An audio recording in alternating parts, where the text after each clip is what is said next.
National Weather Service in Albuquerque has issued a severe thunderstorm warning for East Central Roosevelt County and East Central New Mexico, Southeastern Curry County and East Central New Mexico, until 9 p.m. Mountain Daylight Time. At 8:07 p.m. Mountain Daylight Time, a severe thunderstorm was located near Portales, moving northeast at 50 miles per hour. Hazard, 60 miles per hour wind gusts and quarter-size hail. Source, radar indicated. Impact, hail damage to vehicles is expected. Expect wind damage to roofs, siding, and trees.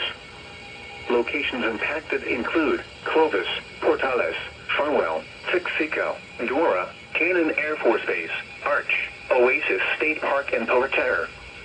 This includes Highway 60 between mile markers 380 and 397.